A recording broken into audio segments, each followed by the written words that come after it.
আসসালামু আলাইকুম। চলে আসলাম সেই স্বপ্নের পদ্মা সেতু। অনেক দিনের শখ ছিল যে স্বপ্নের পদ্মা সেতুতে ঘুরে আসবো। আজ বাইক নিয়ে বেরিয়ে পড়লাম যে দেখতে যাবো যে আমাদের সেই স্বপ্নের পদ্মা সেতু আসলে কত সুন্দর। আপনারা যদি কখনো যেয়ে না থাকেন আপনারা অবশ্যই যাবেন, পদ্মা সেতু দেখে আসবেন। পদ্মা সেতু আসলে আমাদের দেশের গৌরব বলে বলা যায়। এত সুন্দরভাবে, এত মানে সুন্দর, আপনারা না দেখলে কখনোই বুঝবেন না যে পদ্মা সেতু আসলে কত সুন্দর করে গড়ে উঠেছে আমাদের বাংলাদেশে। প্রাকৃতিক সৌন্দর্য যদি দেখতে চান আর এই বাংলাদেশের সৌন্দর্য যদি এসব মানে উপভোগ করতে চান, তাহলে অবশ্যই আপনার কাছে যে বাইক আছে বা গাড়ি আছে আপনি তা নিয়েই বা আপনি একটা বাসে করে চলে আসতে পারেন এই পদ্মা সেতু দেখতে। পদ্মা সেতু যারা যারা না দেখছেন তাদের একটা আফসোস থেকে যাবে যে আমাদের বাংলাদেশে এত সুন্দর করে যে পদ্মা সেতু তৈরি করা হয়েছে। আসলে পদ্মা সেতু আমাদের দেশের একটা গৌরব। তবে আপনারা অবশ্যই বর্তমান যে সময় বাংলাদেশের সময়টা একটু খারাপ যাচ্ছে। খারাপ বলতে পথঘাটে অনেক ছিনতাই বা নানা ধরনের অরাজকতার সৃষ্টি হতে পারে। এই কারণে আপনারা আপনাদের সেফটি নিয়ে আসবেন। আর যারা বাইক চালান অবশ্যই বাইকটা যেন রাইডটা ভালো করতে পারেন, সুন্দর করে আসতে পারেন। আর আপনারা কখনো একা বাইকে আসবেন না, যারা দূর দূরান্ত থেকে আসেন অবশ্যই বাইকের সাথে আরেকজন মানে দুইজনই যেন বাইকটা রাইড করতে পারে এমন করে আসবেন।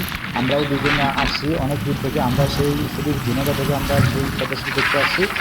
এত সুন্দর মানে আমরা রাইড করছি, আপনারা মানে বলতে পারবেন না যে দুজন যদি রাইড করা হয় তাহলে প্রেশার অনেকটা কম পড়ে। আর বাইক নিয়ে যারা আসবেন অবশ্যই দুইজন না চারজন ছয়জন এরকম একটা টিম তৈরি করে আসবেন, কেন বর্তমান বাংলাদেশে নানা জায়গায় ছিনতাইয়ের কথা শোনা যাচ্ছে। আমরা একটু ভয় ভয় ছিলাম, তারপরেও আমরা চলে আসছি। আর আবহাওয়াটাও আজকে অনেক সুন্দর। আর দেশের যে পরিবেশ পরিস্থিতি সেটা মেনটেন করেই আমরা আসছি। আমরা পদক্ষেপ দেখতে এসে আমাদের মনটা আসলে ভালো হয়ে গেছে। বাংলাদেশের একটা ঐতিহ্যবাহী একটা সেতু। আর পদ্মা সেতুর যে টোল প্লাজায় আমাদের যে বাইক যারা আছে, বাইকার যারা আছেন তাদের 100 টাকা টোল ফি। আপনারা অবশ্যই ওটা মানে সুন্দর করে আহ, দিবেন।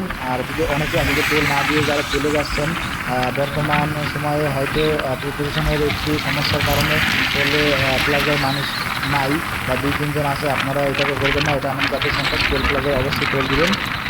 আর বাইকের জন্য যেই সেটা দিয়ে আলাদা রাস্তা আছে আপনারা সেটা দিয়ে চলাচলের জন্য চিন্তা ভাবনা করবেন।